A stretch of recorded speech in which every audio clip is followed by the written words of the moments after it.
Welcome to the How Do I series of training videos for the ChiroSuite electronic health record system. In this video, we're going to review how do you prepare the system to be able to do your billing. The first stop you're going to make is in the Tools area and recognize that there are two different types of billing that can be done.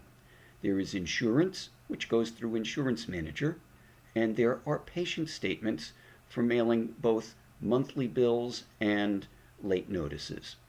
However, before you get into the processing of the insurance or statements, it is absolutely essential that all the background material has been completed properly.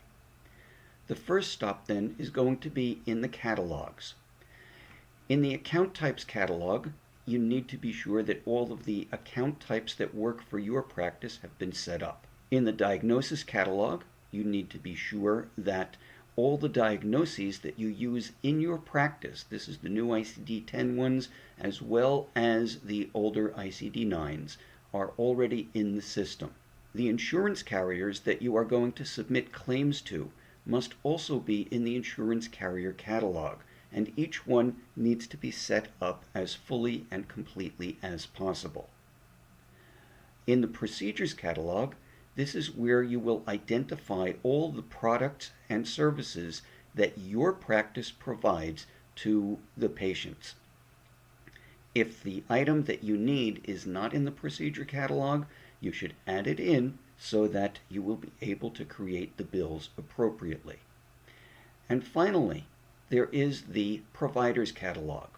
All of the providers in the practice must be listed and shown clearly in the provider catalog so that when the billing is sent out, it will be accurate and correct. After the catalogs have been dealt with, the next area that you need to do is go into the patient file and verify that each patient has all the information that you need. Once the patient file is open, you will see the patient's name appear at the upper section of the screen. Click on the patient info area and verify that all the demographic information is correct. This would include the patient's name, address, driver's license information, communication preference, account types that they've been assigned to, who's the primary provider in the practice taking care of them, the date of birth, sex, racial information, marital status, ethnicity, phone numbers, preferred language, and an email address. The next thing is click on the Financial tab and verify that the financial settings are correct. How much of a credit limit have you set for the patient? How much of a credit limit have you set for the insurance?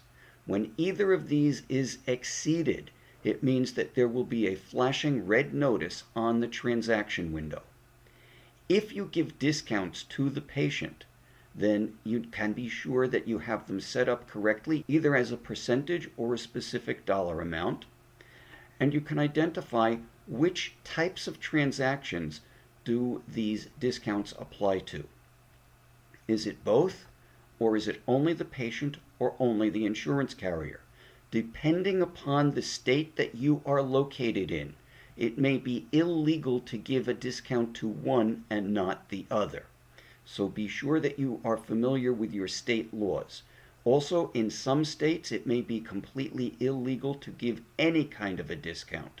So again, be sure you're familiar with your own rules and regulations within the state that the practice is located in. Make sure that items are set up correctly as far as the receipt is concerned, whether or not it should print automatically or only on demand. How should patient statements be sent out, only for a balance due or whenever there is any kind of activity in the account. And if you do collect a late fee for those patients that are past due and do not pay on time, you can set it up here either as a specific dollar amount or as a specific percentage of whatever the balance is at the time of the billing creation. Keep in mind that again, if you're charging past due penalties, that you must have a signed statement from the patient that indicates that they are fully aware that if they do not pay on time, that you're going to be charging that late fee. Down here where it says negotiated payment commitment, this is something that it can actually be used to create any kind of personal message that you want to go to this specific patient when the billing statements are created. The next area to verify is to go into the patient's insurance policy window. When you go into the insurance policy area, the first thing is there an insurance carrier listed here?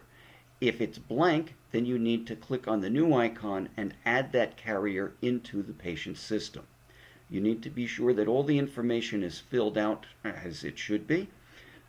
As far as the form type is concerned, if you're going to send the claim electronically, then you set it to print image unless you are using the Gateway EDI TriZetto clearinghouse. If you are using Gateway TriZetto, then click on Gateway EDI. And if you are going to be using paper claims, then simply click on the CMS 1500 02-12 for the most current claim form that is in use. Also here, you need to be sure that you complete all of the information that applies to the patient as far as the ID number, policy number, employer name, insurance plan, etc., and information that must be specifically entered for the insurance carrier to process the claim, including date of onset, date consulted, anything that goes in box 19, all the various qualifiers that may be used, etc. Once you've made sure that the information is accurate within the patient file, you also should verify that within the insurance carrier file that the information there is set correctly. To get into the insurance carrier file from within a patient file, click on the little square that has 3 dots that is to the right of the insurance carrier name. That opens up that insurance carrier's catalog, and you can double check and verify that all the information that is located here has been set correctly to get you paid by this insurance carrier. The next item to do is go into the patient's ledger, and when you're in the patient ledger, you want to be sure that there are charges that have been entered and that everything is ready to be billed. If claims have already been created for the dates of service, you will see a yes in this claim column. If claims have not yet been created, the claim column will have the word no. And then once that is in place, there is only one thing left to do, and that is for the doctor to verify that the SOAP notes that were created actually document the need for treatment and support all of the services as needed.